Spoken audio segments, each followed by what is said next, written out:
Bueno, ahora sí, vamos a dialogar con nuestra invitada, la congresista Ruth Luque. Ella estuvo también entre el grupo de congresistas que visitaron el Valle de Tambo el pasado viernes.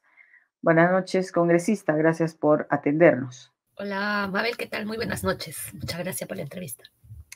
Muy bien, comencemos con este tema de interés especial para los pobladores del Valle de Tambo en Arequipa y el tema Tía María. Han tenido los congresistas que han asistido, entre ellos usted, la oportunidad de escuchar a la población. Lo que yo le quiero preguntar es, ¿cuál ha sido su evaluación, su percepción respecto a cuántas personas realmente rechazan el proyecto? No en números específicos, pero quizá porque la empresa y el gobierno insisten en que las condiciones sociales ya han cambiado, que ahora los pobladores son favorables a la inversión, que han entendido los beneficios que podrían obtener de esta inversión.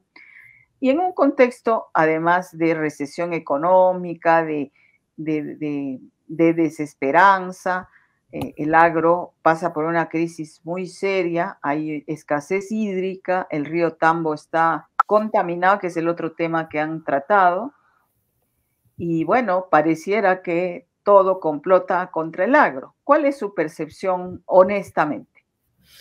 Sí, gracias, Mabel, por la pregunta. Mira, yo me he quedado con tres ideas principales. La primera es que es una población mayoritaria que ha trazado su visión de desarrollo sobre la agricultura. Y esa posición, que es además enérgica, contundente, mayoritaria, tiene que ver además con que es la principal actividad económica que mueve todo el valle. Y visto así, es imposible, digamos, que una población que ha vivido y cuya actividad económica se basa sobre la agricultura, considere que de pronto va a ser una zona condenada a la minería. Por tanto, creo que lo más importante es reafirmar esa visión de desarrollo y de perspectiva que tiene, y por eso creo que es que ningún gobierno, porque este es un tema que se ha venido abordando en los últimos 10 años, ha logrado generar esta famosa licencia social. Y no existe ni tiempo bueno ni tiempo favorable, porque es una población que, como digo, se reafirma en una visión de desarrollo que se basa sobre la agricultura. Y eso no significa que es un pueblo minero o antiminero, es porque su visión de desarrollo es sobre la agricultura. El segundo tema es que creo que se ha hablado bastante poco sobre los impactos que han generado en estas distintas luchas que la población ha venido defendiendo esta visión de desarrollo sobre la agricultura y todas las secuelas que tiene. Y tiene que ver con los heridos, los muertos, los criminalizados. Mira, hay alrededor de 8 personas que han muerto y además hay una cantidad importante de personas que han sido heridas y que incluso tienen secuelas, ¿no? Y que poco se habla de este tema. Pero esto que estoy mencionando, por supuesto que ha generado y ha lastimado a la sociedad en su conjunto, porque a toda esta población, porque eso significa que los gobiernos, la única manera que han intentado imponer o querer desconocer esta visión de desarrollo que tiene la población es a punta de fuego, y estas son las consecuencias. Entonces, yo creo que es importante hablar de estas secuelas que vive la población y que están ahí pendientes y nunca se ha hecho nada, ni para resolver el problema de los heridos, que siguen siendo una secuela en la familia, en la comunidad. Hay una situación vigente sobre líderes que están condenados por haber ejercido la protesta. Yo he tenido, digamos, los he visitado de manera directa en el penal porque creo que era mi deber hacerlo, y saludo que después de mi visita hayan ido otros congresistas que se hayan animado a visitar, porque creo que es importante hablar en este contexto lo que significa para una población que se plantea una visión de desarrollo distinta a la que el gobierno de turno quiere generar, digamos, y cómo es que la población va a ejercer ese derecho a protestar. Por eso es que la población ya ha anunciado una huelga 2 días que se va a desarrollar en el Baile del Tambo, que es el 18 y el 19 de julio. Lamentablemente yo como presidenta de la Comisión de Pueblos quise desarrollar una sesión extraordinaria porque justo nuestra visita coincidió con este tema del cambio, de coloración del río Tambo, ¿no es cierto? Que además tiene que ver con lo que está sucediendo en el río, en la zona del río, en Moquegua, en Corolaque, y que lamentablemente no podemos hacer esta sesión porque coincide con el desarrollo de la comisión permanente y no hemos sido autorizados y ya está acabando el periodo. Así que ya me comprometió que en el siguiente periodo voy a solicitar el desarrollo de una sesión porque creo que es imprescindible, digamos, hacer un control político sobre las tareas de remediación. Además, ya hay una preocupación real sobre la presencia de metales pesados en la población. Se habla de presencia de arsénico en la gente y ya sabemos los efectos que genera la presencia de metales pesados en la población. Y hablar de este tema ya no es un tema solo del Valle Tambo, es un problema nacional. Hoy día yo misma he tenido una reunión con la población de la cuenca del río Rímac, tenemos exactamente el mismo problema, entonces no podemos de ninguna manera decir que estamos ante una población antiminera, que estamos ante una población que no quiere el desarrollo, al contrario, es una población que quiere su desarrollo, que ha planteado una visión mayoritaria sobre la agricultura y creo que es ahí más bien el esfuerzo que deberían hacer el Estado para potenciar y aprovechar más bien este tema para hablar sobre esta deuda que tiene el Estado respecto a la gravedad de la criminalización que se ha generado, las secuelas con relación a los fallecidos, a los heridos. Ha dicho usted que estaría siendo condenada esta población a la minería. Lo cierto es que Arequipa, la región, su PBI es mayoritariamente generado por el sector minero y que hay familias y poblaciones que viven de esta actividad. Lamentablemente, muchos de ellos informales y hasta hay minería ilegal también en algunas zonas de Arequipa. Entonces, mi pregunta es, ¿cuál sería la alternativa en todo caso? Porque el valle, digamos, opta por la agricultura, pero no hay muchas grandes perspectivas en el sector agrícola.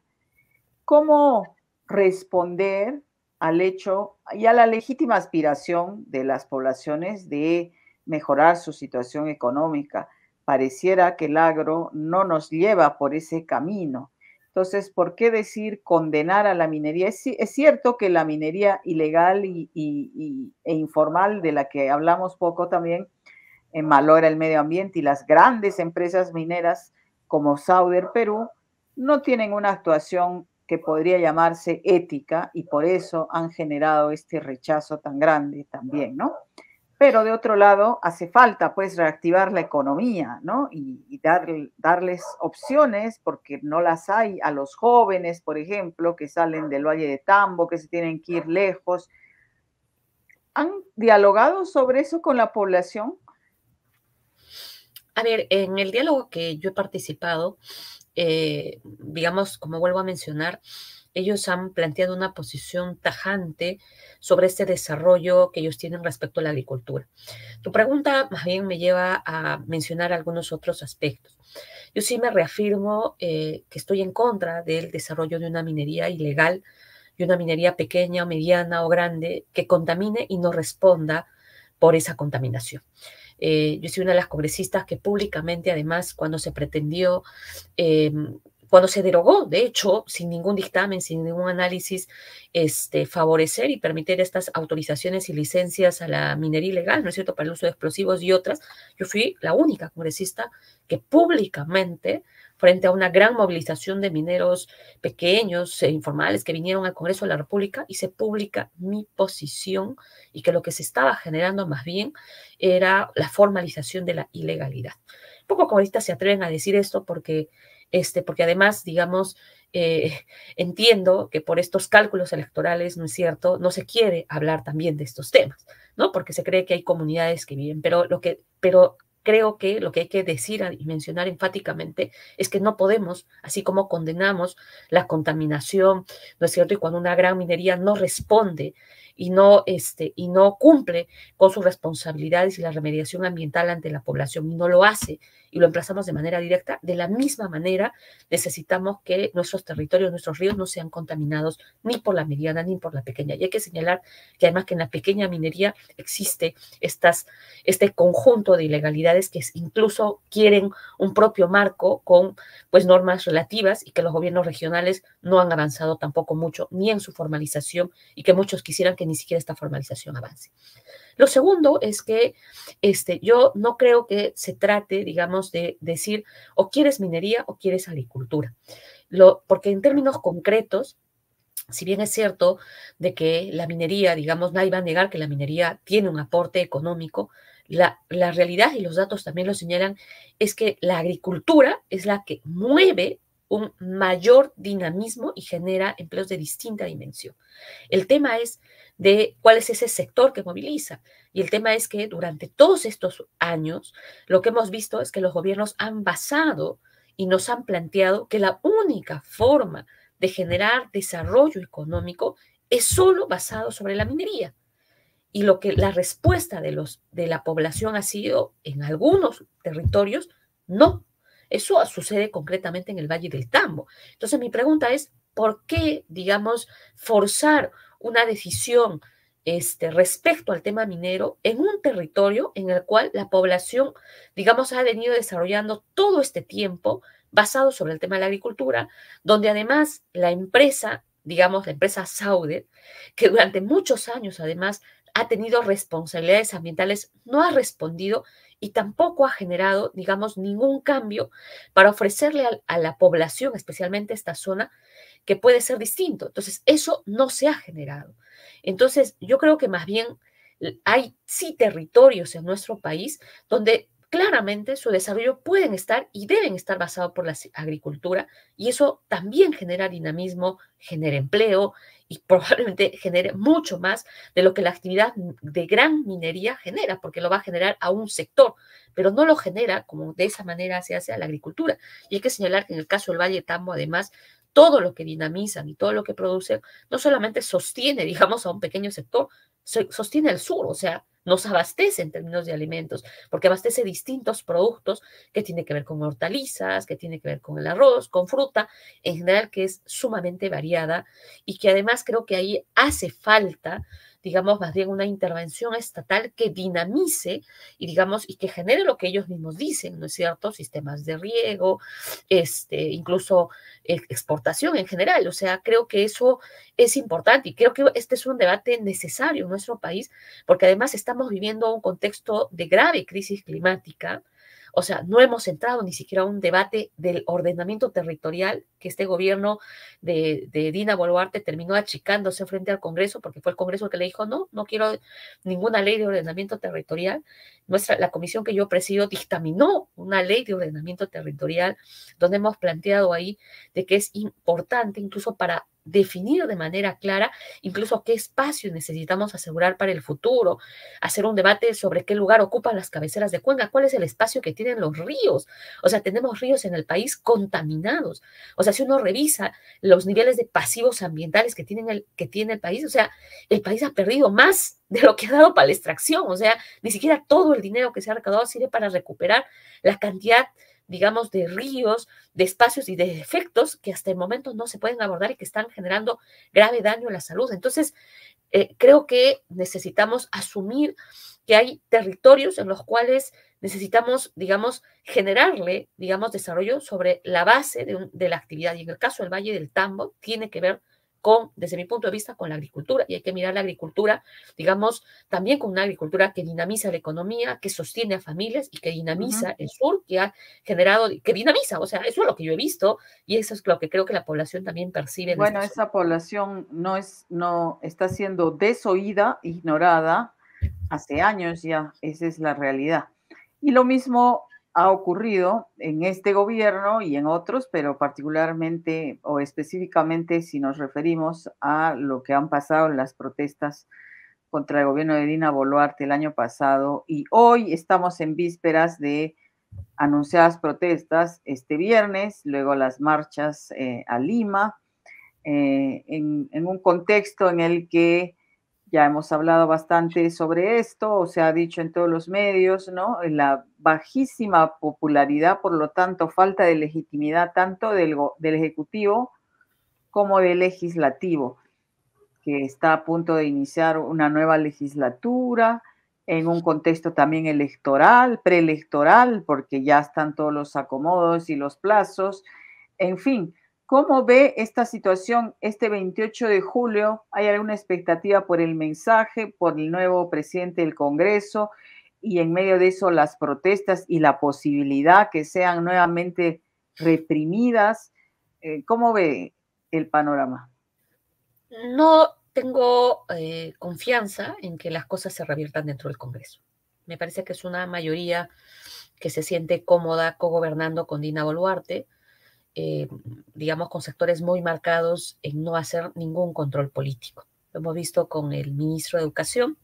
Hoy recién he presentado la censura con 33 firmas, cuando en un tema de esta naturaleza creo que ningún ministro se hubiera mantenido antes en el cargo. Entonces, digamos, yo creo que esta es una mayoría que va a seguir. Creo que es un gobierno mediocre el que tenemos, el de Dina Boluarte. Digamos, es seguro mantenerse en el poder porque, digamos, esa es la garantía que ellos tienen para llegar al 2026. Y entiendo que hay sí un giro de parte de su gobierno, digamos, para más bien ahora asentarse hacia los actores económicos, ¿no? Creo que hay sectores que consideran que este es el momento para asegurar y destrabar varios proyectos. Ahí hay una orientación clara de relativizar, de hecho, varios estudios de impacto ambiental. Hay que señalar además que, por ejemplo, en el caso de SENACE, pese a que se ha elegido por concurso meritocrático la presidencia ejecutiva, hasta ahora no se emite la resolución suprema, y eso tiene que ver con una pregunta de fondo, ¿no es cierto?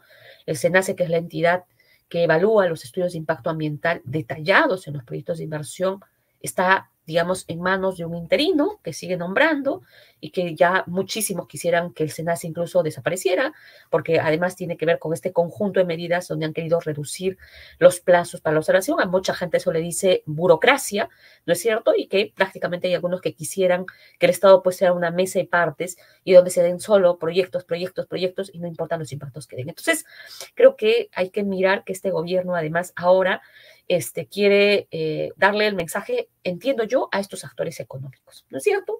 O sea, su viaje a China tiene que ver con eso, el megapuerto de Shanghái, hoy saludado, avalado por las fuerzas políticas, que es el gran proyecto y no sé cuánto, nadie habla de los efectos que eso tiene para la población, donde ya han muerto este año 2 trabajadores, donde además la población enfrenta permanentes detonaciones que se hacen, lugares inseguros, la población no sabe lo que se espera, o sea, a la larga eso seguramente va a ser temas de escenarios de conflictividad. Entonces, todo el mundo que se impongan los proyectos sin nada. Entonces, yo creo que va a ser un mensaje dirigido a ese sector, dirigido a estos actores más económicos en una línea de orientación. No tengo mayor esperanza sobre eso, Mabel. Y sí creo que la fuerza más bien está en un contexto de esta naturaleza, en cómo generar un gran frente social, político, con protagonismo de la gente. Creo que ese es el momento en el cual necesitamos asegurar que estas distintas fuerzas políticas, organizaciones, se reafirmen en la defensa de la democracia, se ¿Y reafirmen en la cómo? defensa ¿Cómo de derechos. sería esa defensa? Verónica Mendoza, lideresa de su partido, Sigrid Bazán, congresista, también han hecho un llamado explícito a la insurgencia. ¿Cómo debemos interpretar eso? ¿Cómo usted ve esta, no sé si a través de estas marchas, cómo hacemos realmente para decir basta? O sea, no queremos más de esto, ¿no? Sí, mira, yo no soy militante del Nuevo Perú, no estoy afiliada a ninguna organización. Así que desde esa, digamos, desde esa posición que tengo, yo sí creo que una tarea imprescindible es que estas distintas organizaciones políticas que tienen su inscripción, reafirmándose, creo yo, en 3 aspectos fundamentales, que es la defensa de la democracia, la vigencia de los derechos humanos y asegurar la autonomía y elecciones transparentes y respeto a la voluntad popular, se pueda articular, digamos, para generar un frente social y político. Yo creo que en un contexto en el cual la población no cree en la clase política, porque eso es algo que no tiene que ver solo con que no cree en el Congreso de la República, no cree en Dina Boluarte, sino además la clase política está, digamos, no tiene legitimidad ante la población. Entonces, ante ese escenario, sí creo que necesitamos el protagonismo de la población. Y hay organizaciones sociales que creo que es importante que participen en ese debate político y en la generación de un amplio frente social político con un conjunto de medidas imprescindibles para el país. Ese conjunto de medidas, Mabel, falta que se dialogue y se debata. Y de hecho, digamos, personas como yo y otras personas, sí estamos en un esfuerzo de empezar a abordar ese tema. Y yo quiero poner algunos temas en el centro. Por ejemplo, esta visión del desarrollo sobre el tema de la agricultura. En su momento, cuando Pedro Castillo postuló, se habló de una segunda reforma agraria y que muchas fuerzas respaldamos. Hoy, hoy, en un contexto de esta naturaleza, necesitamos que haya una agricultura, digamos, que pueda asegurar una actividad económica a la población en la dimensión que se requiere, para mí sí. Y ese es un tema que es imprescindible para zonas como el sur. El segundo tema, ¿qué hacemos con los graves impactos ambientales que han estado ahí guardados y que muchos no quieren hablar? Para mí, esa sí es una agenda fundamental. Los partidos políticos le van a eludir y no nos van a mencionar qué cosa piensan hacer frente a la grave situación de pasivos, de impactos ambientales, una Amazonía que está deteriorada, que solo es utilizada, digamos, para hacer hidrocarburos, donde están existiendo economías ilegales, los líderes indígenas están muriendo, están siendo amenazados, pueblos en contacto inicial que algunos quisieran desaparecer. ¿No va a ser parte de un debate político? A mí me parece que el tema de la Amazonía es un debate imprescindible para mirar qué tipo de Amazonía queremos sufrir, qué tipo de Amazonía queremos. ¿Queremos seguir depredándola o queremos empezar a brindarle años en los cuales ya no haya más de este tipo de extractivismo que queremos? Ese es un tema, por ejemplo, imprescindible en cualquier diálogo. El otro tema para mí tiene que ver con este tema del pacto, del nuevo pacto social.